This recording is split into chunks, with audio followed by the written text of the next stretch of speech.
Bonjour chers amis, nous vous proposons dans cette vidéo un extrait d'un exercice de baccalauréat, soit f de x égale à 1 plus le logarithme népérien de x sur x carré.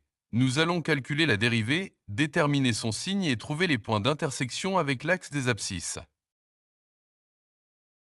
Soit la fonction f de x égale à 1 plus le logarithme népérien de x sur x carré, f est définie sur l'intervalle ouvert 0 plus l'infini.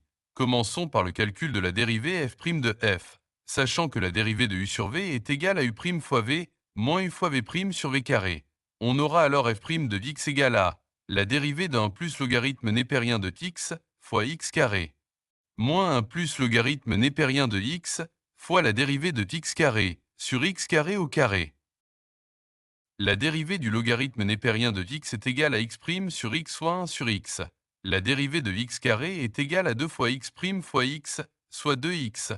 En remplaçant ces résultats dans la dérivée f', on aura 0 plus 1 sur x fois x carré, moins 1 plus logarithme népérien de x fois 2x sur x puissance 4. En développant ces termes de f' de x et après calcul, on obtient f' de x égale à moins 1 moins 2 fois le logarithme népérien de x sur x puissance 3. Nous avons trouvé la dérivée f' de x égale moins 1 moins 2 fois le logarithme népérien de x sur x puissance 3. Or, sur le domaine de définition x est strictement positif, donc x puissance 3 est strictement positif. Cela signifie que le signe de f' de x dépend du signe de moins 1 moins 2 fois le logarithme népérien de x.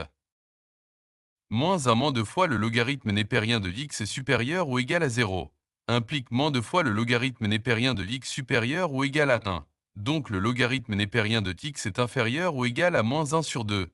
X est inférieur ou égal à e puissance moins 1 demi. X est alors inférieur à 1 sur racine de e.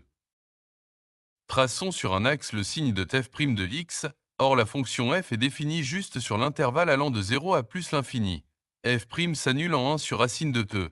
Donc de 0 à 1 sur racine de e, f' de x est positive et de 1 sur racine de e à plus l'infini f' de x est négative. En conclusion, f est définie pour x allant de 0 non inclus à plus l'infini. F' de x s'annule à 1 sur racine de e, elle est positive entre 0 et 1 sur racine de e, et négative de 1 sur racine de e à plus l'infini.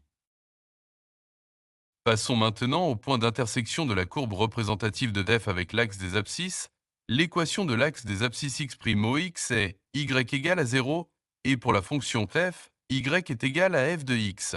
Donc pour trouver les points d'intersection, on va résoudre l'équation f de x égale 0. On aura alors un plus le logarithme népérien de x sur x carré est égal à 0. Ça implique que le numérateur est nul.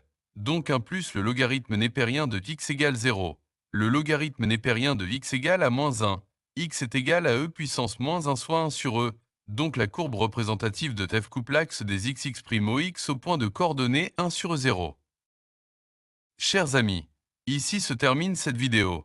Abonnez-vous à notre chaîne et laissez-nous vos appréciations. Bon courage avec beaucoup de réussite et à bientôt. Merci.